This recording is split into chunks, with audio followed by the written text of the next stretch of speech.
अस्सलाम वालेकुम दोस्तों। वर्ड ऑफ अलाह के ऊपर ज़हीर अब्बास शुक्र है आप लोगों को खुशामदीद कहता है। आज हम फिर एक टॉपिक के लिए हाज़िर हुए हैं जिसमें कि लॉ के स्टूडेंट जब लॉ अपना कंप्लीट कर लेते हैं तो लॉ कंप्लीट करने के बाद उनको फिर एक टेस्ट देना पड़ता है जिसको कि आप लॉ ग्रेजुएट असेसमेंट टेस्ट कहते हैं, जिसको गैट कहते हैं, जो एचईसी ने ये 2018 में जब सुप्रीम कोर्ट ने जजमेंट दी और जजमेंट के बाद एचईसी को और पाकिस्तान बार काउंसिल को सुप्रीम कोर्ट ने ये डायरेक्शन दी कि अब आप मज़ीद आगे जो कुछ भी होगा, क्योंकि इस प्रोफेशन के अंदर लॉयर्स जब भी आते हैं तो उन पे एक क्वेश्चन मार्क होता है कि के लॉयर्स की जो लाइसेंसिंग का सिस्टम है वो सिस्टम ठीक नहीं है। कोई भी बंदा लॉ करके आ जाता है और वो उसको लाइसेंस दे दिया जाता है, उसका कोई भी ऐसा इतना टेस्ट नहीं होता कि वो टेस्ट को देने के बाद वो उसको लाइसेंस दिया जाए।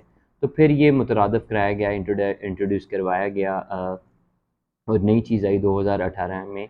2018 के बाद ये जैसे कोई भी आपने अ, जब एमबीबीएस कर लेते हैं तो पीएमडीसी से आपने लाइसेंस लेना होता है, तो आपने तब भी पीएमडीसी में एक टेस्ट देना होता है। टेस्ट के बाद आपको, अगर आप वो पास करते हैं तो आपको डॉक्टर्स का लाइसेंस मिलता है। इसी तरीके से हमारे पाकिस्तान के अंदर एचईसी ने ही इसका सिलेबस सेट किया है। एचईसी ही इसका टेस्ट लेता है। ऑनलाइन आप उनकी वेबसाइट पे हर माह तकरीबन उनके आते हैं उस फॉर्म्स वगैरह आप उसको ऑनलाइन सबमिट करते हैं और उसकी कोई भी डेट वगैरह वो जो एचईसी आपको दे देती है और एचईसी उसका टेस्ट कंडक्ट करवाती है और उसमें आपने 50% मार्क्स लेने होते हैं।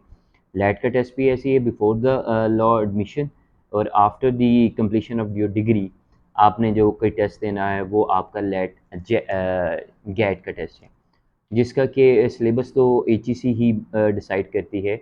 और इसमें क्योंकि पाकिस्तान की डिफरेंट बार्स हैं, पाकिस्तान की प्रोविंसेस हैं, तो जैसे पाकिस्तान बार काउंसिल है, तो this is the apex court, जैसे सुप्रीम कोर्ट होता है, इसी तरीके से हमारा जो अदारा है पाकिस्तान बार काउंसिल लॉयर्स का, वो सबसे बड़ा अदारा है। उसके बाद प्रोविंशियल लेवल पे आपकी बार्स आती हैं, फिर डिस्ट्रिक्ट लेवल पे बार्स आती है। आपकी पंजाब बार, अगर पंजाब के अगर आप वकालत करना चाहते हैं तो आप पंजाब बार के अंदर अपना इंटीमेशन फॉर्म जमा करवाएंगे after the passing the GAT test. लेकिन आपने वो गैट टेस्ट पहले पास करना है। अब पाकिस्तान बार काउंसिल ने और पंजाब बार की कोलैबोरेशन के साथ कुछ चीज़ें बेहतर हुई हैं कि पहले अगर किसी ने टेस्ट दिया था तो उसको वेट करना पड़ता था, अगर वो फेल हो गया तो उसको वेट करना पड़ता था कि हम वेट करूं मैं अब 3 माह बाद, 5 माह बाद या महीने बाद फिर दोबारा टेस्ट की डेट आएगी, मैं टेस्ट की प्रिपरेशन करके फिर टेस्ट दूंगा। लेकिन अब पंजाब बार काउंसिल ने और पाकिस्तान बार काउंसिल ने स्टूडेंट्स के लिए, लॉयर्स के लिए आसानी कर दी कि जब भी आप टेस्ट दे लें, आप टेस्ट दे के रख लें और आप जब आपने लाइसेंस लेना है तो आप उसके लिए अप्लाई करें और वो आपका टेस्ट जो आपने पहले पास किया है वही कंसिडर किया जाएगा। क्योंकि आपने जब लाइसेंस लेना है तो गैट टेस्ट की कंप्लीशन ऑफ डिग्री आप गैट टेस्ट देंगे। गैट टेस्ट के बाद आपको इंटीमेशन फॉर्म देना होता है, फिर इंटीमेशन के बाद आपको इंटरव्यू होता है और आपका लाइसेंस होता है। लेकिन ये टेस्ट आपका मस्ट है, ये बगैर टेस्ट के, आप गैट टेस्ट के आप लोग इंटीमेशन फॉर्म भी नहीं जमा करवा सकते और इंटरव्यू के लिए भी नहीं एलिजिबल। इसके अंदर होता क्या है, गेट टेस्ट के अंदर आपके 100 मार्क्स का एक एग्ज़ाम्स होता है जिसके अंदर के नॉर्मली एमसीक्यूज़ ही आते हैं नॉर्मली। इसके अंदर कोई भी रिटन पोर्शन नहीं होता। 100 मार्क्स का एमसीक्यूज़ आता है जिसके के पोर्शंस हैं डिफरेंट। उसके अंदर वही सारी चीज़ें आती हैं जो आपने during the study of LLB या लॉ की डिग्री लेते हुए आपने पढ़ा था। उसमें डिफरेंट है, जुरिस्प्रूडेंस पढ़ते हैं आप इस्लामिक जुरिस्प्रूडेंस पढ़ते हैं, कॉन्स्टिट्यूशन पढ़ते हैं, कॉन्स्टिट्यूशन हिस्ट्री पढ़ते हैं, एविडेंस लॉ पढ़ते हैं, सिविल लॉ पढ़ते हैं, फिर आप क्रिमिनल लॉ पढ़ते हैं। तो वो सारा है जो चीज़ें मैं अब आपको आगे बताने वाला हूँ, जो आपके 100 मार्क्स के अंदर गेट टेस्ट के अंदर आप लोग से पूछा जाता है, जो कि 20 मार्क्स के आपके एमसीक्यूज़ आएंगे।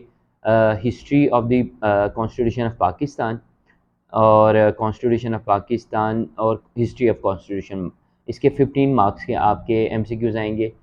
फिर उसके बाद आपके इंटरनेशनल लॉ होता है, जो कि आप किसी न किसी सेमेस्टर में या आप एनुअल में इंटरनेशनल लॉ पढ़ते हैं, ठीक है, पब्लिक इंटरनेशनल है या प्राइवेट इंटरनेशनल है, उस सारी के अंदर से आपका 5 मार्क्स का उसमें से आपका एमसीक्यूज़ आते हैं।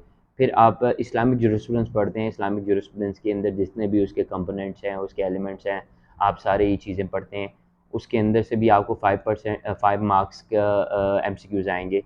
और आपका सिविल लॉ है, सीपीसी जैसे कोड ऑफ सिविल प्रोसीजर है, उसके अंदर आपका 20 मार्क्स के एमसीक्यूज़ आते हैं। लेकिन सीपीसी के अंदर आप स्पेशल रिलीफ एक्ट को भी ले लें, आप माइनर एक्ट्स को भी ले लें, जो सिविल लॉज आप पढ़ते हैं, रेवेन्यूज़ है, फैमिलीज़ है, वो सारे इसके अंदर कवर करते हैं।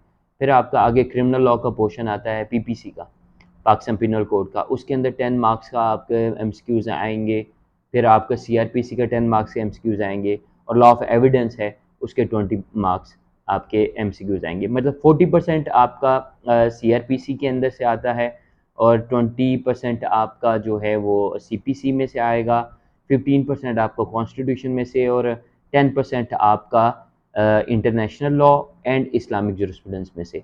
और 10 मार्क्स का आपका होता है प्रोफेशनल एथिक्स या लीगल एथिक्स जो हैं, वो आपका बार प्रोटेक्शन एक्ट है 1973 का, उसके अंदर से आपको क्वेश्चंस पूछे जाते हैं।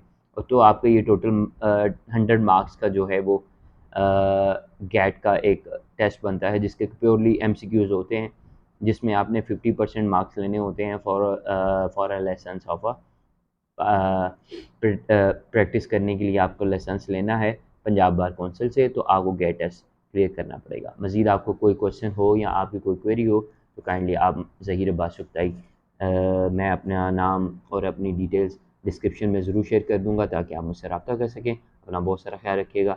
अल्लाह हाफिज़।